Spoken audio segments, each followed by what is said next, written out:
Coucou, je te retrouve aujourd'hui dans un nouvel épisode de Tranche de vie et aujourd'hui, je t'embarque un petit peu dans mes pensées, dans ma tête. J'avais très envie en fait de te livrer un petit peu mes pensées comme ça. Ça va être un petit peu dans la continuité que dans l'épisode de Tranche de vie de la semaine dernière. Mais avant d'attaquer ça, je voulais te parler de deux petites choses avant.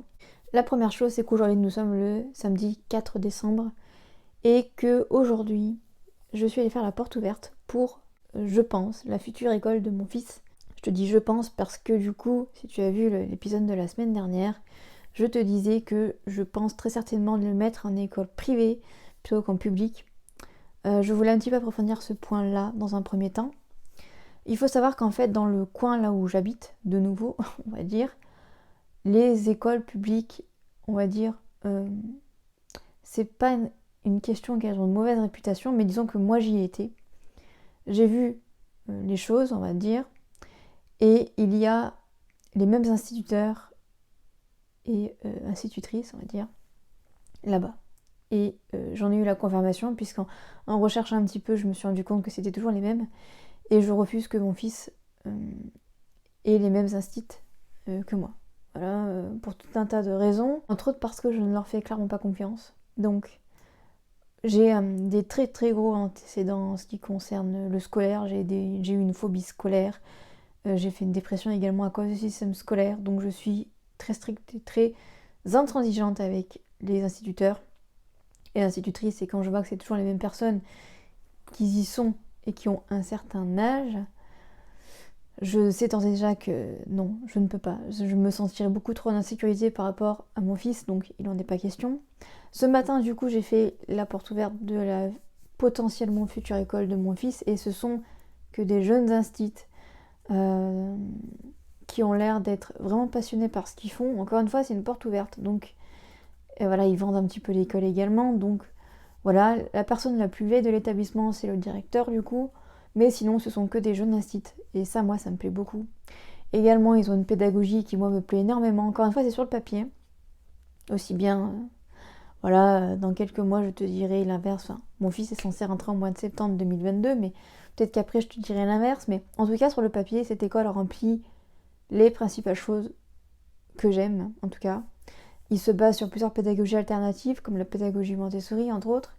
Donc ça, évidemment, ça me parle beaucoup. Le seul énorme point négatif de cette école, c'est le fait qu'elle n'est pas pratique d'accès. Il n'y a pas de parking, c'est vraiment une merde intersidérale pour emmener et ramener les enfants. C'est vraiment le gros point négatif. Et également, j'ai trouvé que les classes manquaient un petit peu de chaleur, mais bon. Ça, malheureusement, ils font un petit peu ce qu'ils peuvent avec les locaux qu'ils ont. Mais je trouve également que les institutrices avaient pas mal de matériel, comme entre autres des rétroprojecteurs vidéo, etc. Donc voilà, c'est entre autres pour ça aussi que j'aimerais mettre mon fils dans le privé, parce que dans le privé, en général, je dis bien en général, les écoles ont plus de matériel en fait que dans le public. En général, dans le public, c'est un peu compliqué. En général, je dis bien en général, je veux pas vexer les instituts qui passent par là, pas du tout mon but. J'ai également trouvé que la potentielle future institut de mon fils, en tout cas, avait l'air d'être vraiment super enchantée de son métier. J'ai également beaucoup aimé sa façon de voir l'enfant par rapport aux émotions, tout ça, parce que ça aussi, ça c'est hyper important pour moi. Voilà, elle est hyper attentive aux émotions de l'enfant, enfin bon bref.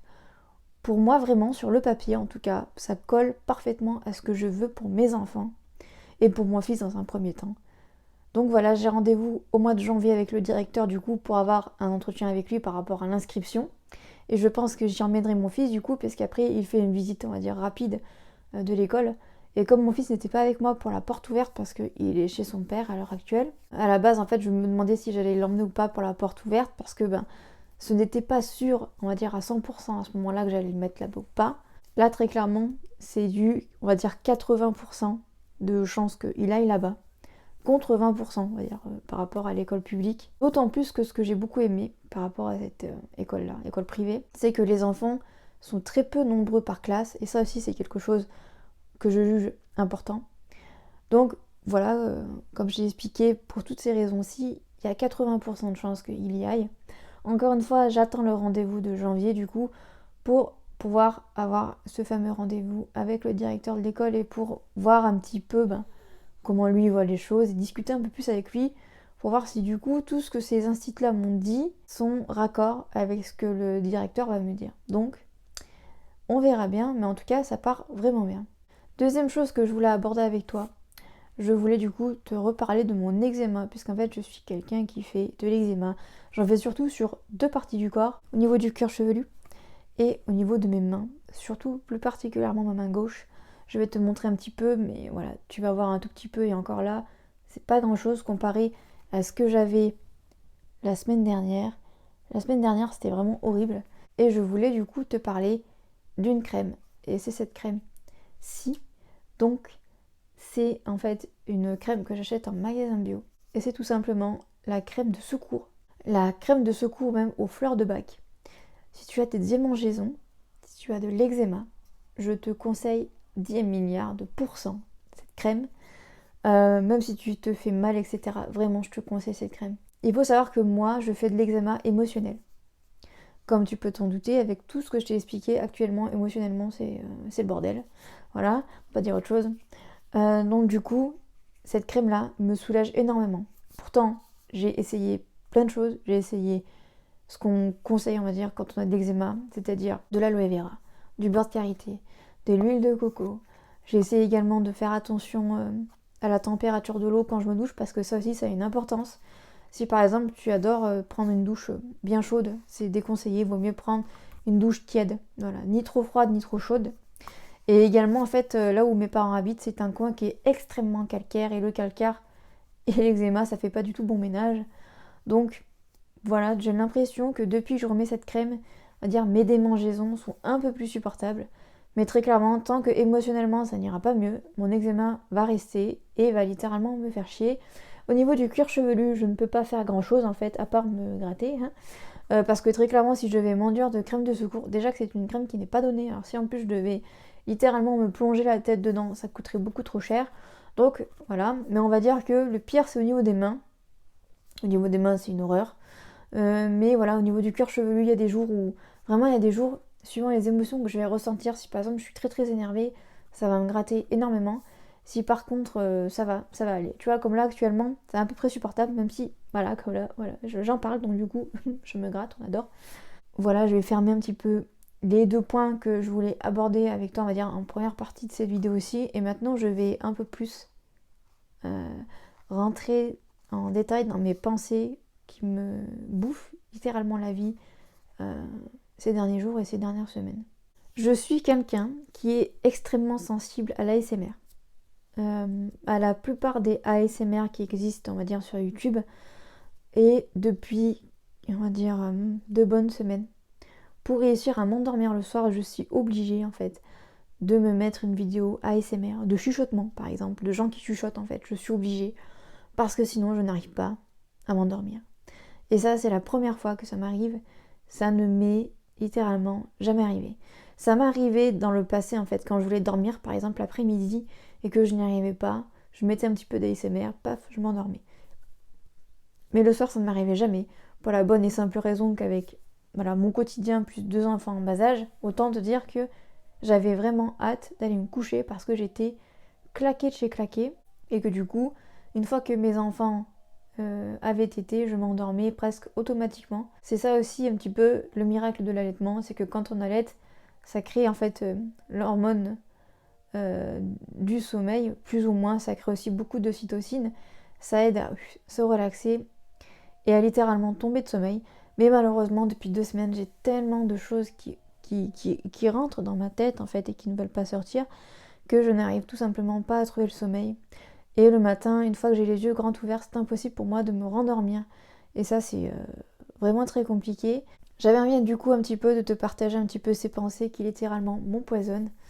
Et la première pensée qui me rend littéralement malade, c'est en fait le sentiment de honte que j'éprouve pour... Je suis désolée aussi, bien, je vais me mettre à chialer, c'est horrible. Comment t'expliquer ça? Donc, je vais peut-être le repréciser si jamais tu tombes sur cette vidéo, sur cet épisode de tranche de vie. Donc du coup, je vais le repréciser. Je suis actuellement en instance de divorce. Je suis également de nouveau chez mes parents actuellement. Il faut savoir également que du coup, Voilà, si tu sais un petit peu les épisodes de Tranche de vie, tu le sais, mais voilà, ce n'est pas moi qui veux le divorce. Et également, mon mari est parti pour quelqu'un d'autre. Enfin, pardon, mon mari, mais tu l'auras compris, c'est mon ex maintenant. Donc, il est parti pour quelqu'un d'autre. Et en fait, ce qui se passe, c'est que au fur et à mesure des semaines qui avancent et qui s'écoulent, j'en apprends encore des vertes et des pas mûres, littéralement. Ce n'est pas moi qui veux, c'est les gens qui viennent vers moi, qui viennent me dire des choses. Donc autant te dire qu'en plus de ça, c'est pas moi qui le veux, dans le sens où, encore une fois, on m'impose quelque chose, et ça commence à faire beaucoup pour moi. Et du coup, je voulais revenir sur ce sentiment de honte que j'éprouve depuis, octobre, en fait, depuis que je suis de nouveau chez mes parents. Je me sens extrêmement honteuse, j'ai honte en fait. J'ai honte parce que j'ai l'impression de gêner, parce que je ne suis pas chez moi, parce que j'avais un chez moi, parce que pendant 6 ans j'étais avec quelqu'un et que pendant 5 ans on a été ensemble. Donc au départ j'étais en maison avec un jardin, donc j'avais vraiment ma maison avec voilà, ma chambre. C'était vraiment mon logement, je pouvais faire entre guillemets ce que je voulais, je mets des guillemets parce que j'étais en location, mais je pouvais voilà, faire la décoration à ma guise. Je pouvais être réellement chez moi, me sentir chez moi, plus ou moins, parce que très clairement on avait énormément de vis-à-vis, ça me gênait, mais bon bref, on n'est pas là pour parler de ça, mais en gros j'avais mon logement, je pouvais avoir mon intimité à moi. Et là en fait ce qui se passe c'est que je suis de nouveau chez mes parents, et qu'en fait je suis actuellement, pour te dire un petit peu, dans l'ancienne chambre de mon frère, puisqu'en fait quand on est parti de la maison avec mon frère, donc il y avait en tout 3 chambres, la chambre de mes parents, ma chambre et celle de mon frère. Et en fait, ma chambre a été transformée en dressing. Et mon frère, du coup, ils ont gardé sa chambre plus ou moins telle qu'elle en mettant un lit. Parce que mon frère, il me semble que quand il est parti, il avait un... Enfin, il a embarqué son lit, quoi. Donc mes parents ont racheté un lit. Donc actuellement, du coup, je suis dans l'ancienne chambre de mon frère. Et il faut savoir que mon frère a un appartement. Mais il revient, voilà, le week-end de temps en temps pour amener son linge. Enfin bon, bref, il fait sa vie, quoi. Donc c'était plus ou moins sa chambre. Et donc du coup, comme je suis revenue avec mes 2 enfants, et bien actuellement, finalement, entre guillemets, sa chambre, c'est devenu ma chambre. Et pourquoi j'éprouve ce sentiment de honte, c'est parce qu'en fait, j'ai l'impression de gêner au quotidien. Parce que mes parents avaient leur quotidien, ils étaient, voilà, de nouveau plus que tous les deux, ils pouvaient avoir leur routine. Et moi, j'arrive avec mes 2 enfants, mon chien, et tout ça, évidemment, ça perturbe. Et pour mes parents qui ont un certain âge et qui aiment bien l'ordre, surtout mon père, autant te dire que de se retrouver avec 2 énormes caisses remplies de jouets étalées de partout dans le salon, ça peut créer parfois quelques petites tensions. Également, mon chien donc est un border collie croisé espagnol et il perd énormément ses poils. Alors que mes parents à la base ils n'ont qu'un chat, donc voilà, un chat ça fait pas du tout la même saleté qu'un chien. Donc on va dire c'est un nouvel équilibre à trouver. Et donc du coup en fait je m'en veux énormément en fait. J'ai l'impression d'avoir un peu posé mes valises comme ça, d'être arrivée comme ça. Un peu comme... Enfin d'un coup quoi, en même temps c'est pas de ma faute, je le sais bien, mais je m'en veux énormément en fait. J'ai l'impression que quand mes parents sont invités quelque part, d'un côté j'ai l'impression de m'incruster parce que je viens aussi avec mes 2 enfants. Enfin bon bref, tu vois un petit peu le sentiment que je peux avoir. J'ai l'impression de gêner les gens, j'ai l'impression de les embêter parce qu'avant on n'invitait que mes parents et maintenant on m'inclut un peu dans le lot alors que quand même on rajoute 3 personnes quand même. Moi et mes 2 enfants, même si bon voilà ma fille c'est encore un tout petit bébé donc techniquement elle prend pas de place encore autour de la table on va dire pour manger. Mais voilà, j'ai vraiment cette impression-là d'avoir bouleversé un équilibre chez plusieurs personnes. Et ça, moi, ça me rend extrêmement honteuse, en fait. Voilà, c'est le sentiment que je ressens. Mais en même temps, tu vois, je me dis que ce sentiment de gêne et de honte, je l'ai déjà depuis des années, depuis que je suis gamine. En fait, j'ai l'impression d'en permanence de gêner les gens. J'ai l'impression que quand je vais parler, que je vais dire quelque chose, j'ai l'impression en fait que je vais littéralement saouler les gens. C'est vraiment un sentiment que j'ai depuis des années, littéralement. Comme je te le disais dans le dernier épisode de Tranche de vie, ce que je te disais également, c'est que pour moi, le mariage, c'était quelque chose de tellement beau, tellement fort, tellement au-dessus de tout. On était censé, avec mon ex, veiller l'un sur l'autre, jusqu'à notre mort, à la base. C'est censé être ça, le mariage. La fidélité, on en reparlera plus tard, mais bon, voilà, apparemment... c'est has-been en 2021 d'être fidèle. Et un petit peu pour t'expliquer un peu plus ce qui se passe actuellement, c'est que j'ai l'impression que depuis plusieurs nuits, il y a plein de choses par rapport à tout ce qui s'est passé bien avant, qui est ma séparation, etc. J'ai l'impression qu'il y a plein de points en fait qui se touchent Et il y a des connexions qui se font et que voilà, je me dis que c'était voué dès le départ à l'échec. Pour te donner un exemple très concret, je vais te parler un petit peu de mon mariage en fait. Donc on s'est mariés pendant l'été 2019. Mon fils avait 4 mois et demi à ce moment-là, donc il était vraiment tout bébé. Et j'ai passé les 3/4 de ma journée enfermée dans une chambre. Je vais t'expliquer pourquoi. On avait une trentaine de personnes à la maison, donc ça faisait beaucoup de monde, beaucoup de bruit. Et mon fils n'a clairement pas supporté. Il n'a pas supporté autant de monde, il n'a pas réussi à supporter tout ce bruit.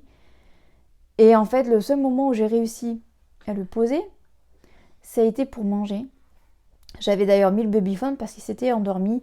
Et heureusement, c'est mon petit cousin qui est venu me chercher en me disant qu'il pleurait. Parce qu'en fait, je ne l'avais même pas entendu. Pourtant, j'avais branché le babyphone de façon à l'entendre. Mais là, malheureusement, je ne l'ai pas entendu. J'ai passé la plupart de ma journée dans cette chambre. Et à aucun moment, mon ex est venu me voir. À aucun moment, il est venu me demander si j'avais besoin d'aide. Ce n'est pas lui qui venait me voir, c'était des membres de ma famille à moi qui venaient pour prendre un petit peu le relais, pour que je puisse un petit peu quand même kiffer ma journée. Parce que quand même, on s'était mariés. Et en fait, pour te dire un petit peu, j'ai eu l'impression, par rapport à mon ex en fait, que ce mariage l'a littéralement fait chier. Pourtant, je n'ai jamais forcé au mariage. Voilà, on va dire les choses.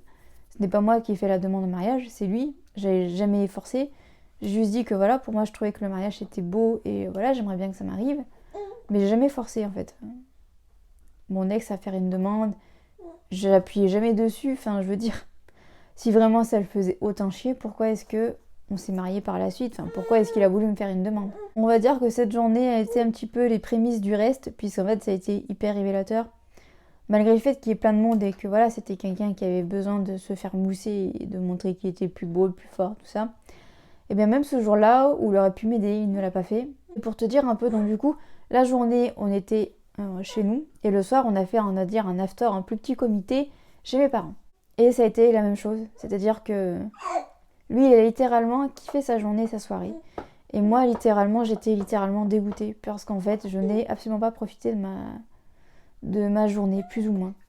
Je t'ai fait une vidéo par rapport à notre mariage, où je t'ai dit qu'en fait, j'avais quand même apprécié ma journée. Oui, dans un sens, j'ai apprécié ma journée. Mais de l'autre côté, j'en ai pas profité. J'en ai pas profité, en fait, du tout. Je n'ai pas pu être trop présente avec les gens, j'ai pas pu apprécier mon repas, j'ai pas eu beaucoup d'aide. J'aurais voulu avoir de l'aide de sa part à lui, pas forcément de ma famille. Je n'ai pas autant profité que ce que je l'aimerais. Quand je vois des fois, par exemple, dans 4 mariages pour une lune de miel, les mariages qui sont organisés, moi, c'est pas de type de mariage que je veux, mais quand je vois comment les mariés ils kiffent, nous, on n'a pas kiffé comme ça. Après, chacun kiffe comme il veut. Mais le mariage, comment je le voyais, ça ne s'est pas du tout passé comme ça. Et je suis encore plus contente de ne pas avoir mis trop cher dans mon mariage quand je vois littéralement comment mon mariage a pris l'eau. Je me suis littéralement mise pendant des années des œillères sur les yeux par rapport à mon ex. Et surtout par rapport à notre mariage qui était hyper révélateur de la suite du coup. Et oser me mentir à moi-même et me dire que j'ai kiffé alors que pas du tout en fait. Et que même à un moment, je me souviens, j'étais assise par terre et je me disais c'est pas comme ça que je voyais ce jour-là. C'est pas comme ça que je voyais les choses en fait. J'étais déçue de ma journée, mais je m'étais dit, et c'est peut-être pour ça d'ailleurs que j'avais dit dans la vidéo que voilà, j'avais quand même bien aimé ma journée. Je m'étais dit que c'était pas grave, que dans 10 ans, les enfants seraient plus grands et on aurait fait une méga teuf quoi.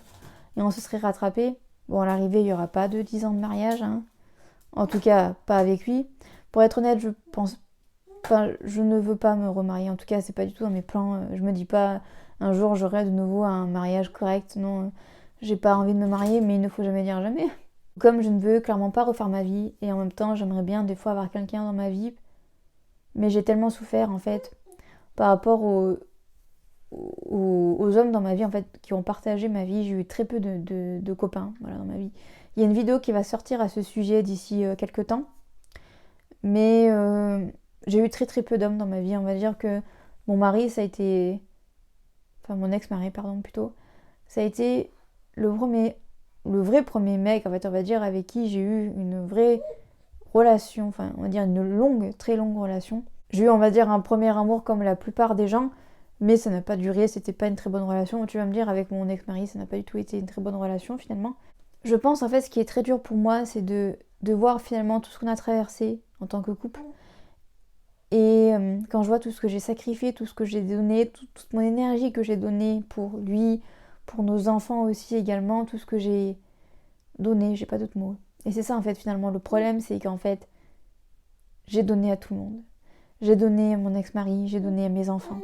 Et moi je me suis littéralement complètement oubliée. J'ai tout mis entre parenthèses par rapport à moi, même par rapport à ma santé, par rapport à la rééducation du périnée. Je me suis littéralement mise de côté parce que je ne voulais pas le perdre en fait.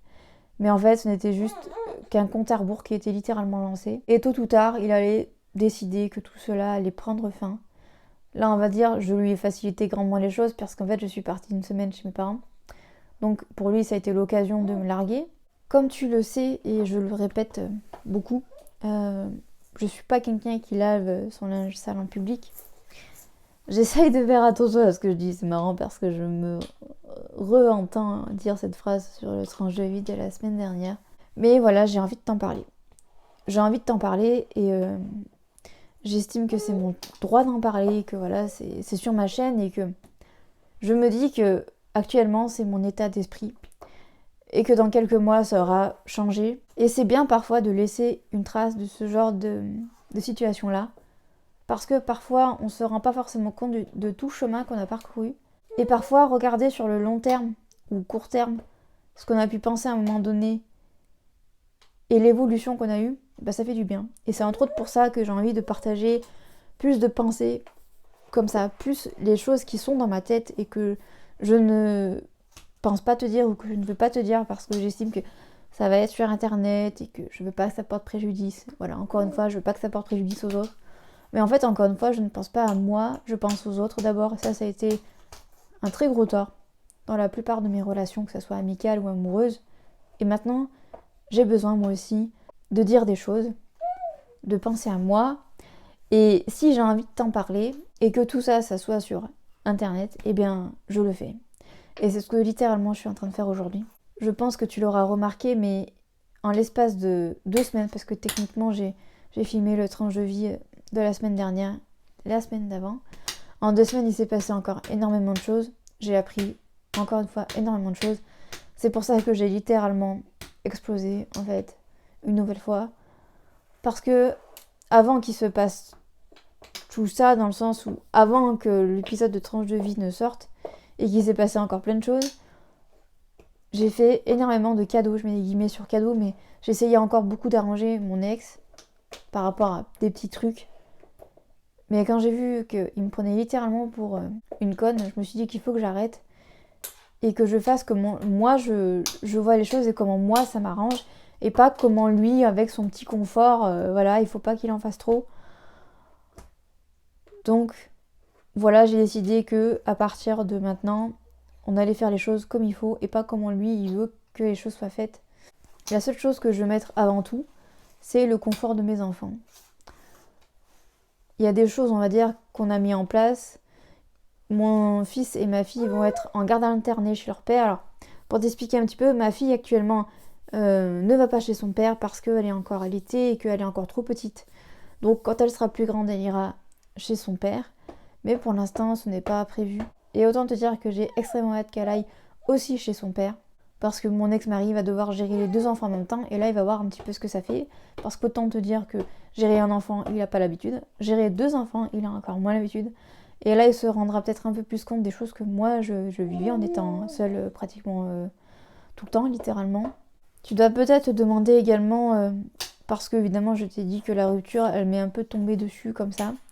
Tu dois peut-être te demander s'il n'y a pas eu des signes avant-coureurs, comme quoi ça sentait un peu roussi pour moi. Bien évidemment, avec le recul, il y a des signes que j'avais plus ou moins remarqués. Mais encore une fois, je me disais que ça allait passer. Parce que, d'un côté, il était quand même assez lunatique. Voilà, quand ça allait au travail, ça allait à la maison. Puis quand ça allait pas au travail, ça allait pas à la maison. Littéralement, c'était un peu ça. Mais oui, il était devenu très distant. Et puis, j'arrivais plus à avoir de communication avec lui. J'avais beau être dans la communication, il n'était plus là, très clairement. Il m'envoyait bouler, en fait. Il a arrêté la conversation directement. Et puis, de toute façon, il était très peu présent. Même en étant à 5 minutes de son travail, une fois qu'on avait déménagé, Il y a tout un tas de choses, hein, tout un tas de signes qui ont montré littéralement qu'il n'était plus du tout investi dans la famille qu'on avait créée, dans le couple également. Parce que, ben voilà, comme je t'ai expliqué, il avait quelqu'un d'autre. Donc, pourquoi s'investir avec moi si il avait quelqu'un d'autre à côté? Je pars du principe que tout finit par se payer à un moment ou à un autre. Parce que je te laisse littéralement imaginer, mais moi, j'en chie littéralement tous les jours. Parce que je suis très fatiguée, parce qu'émotionnellement, c'est littéralement les montagnes russes, parce que j'ai l'impression que je vais jamais y arriver, parce que j'éprouve encore des sentiments pour mon ex également. Donc ça, c'est très difficile de se dire que lui, il a tourné la page comme ça, et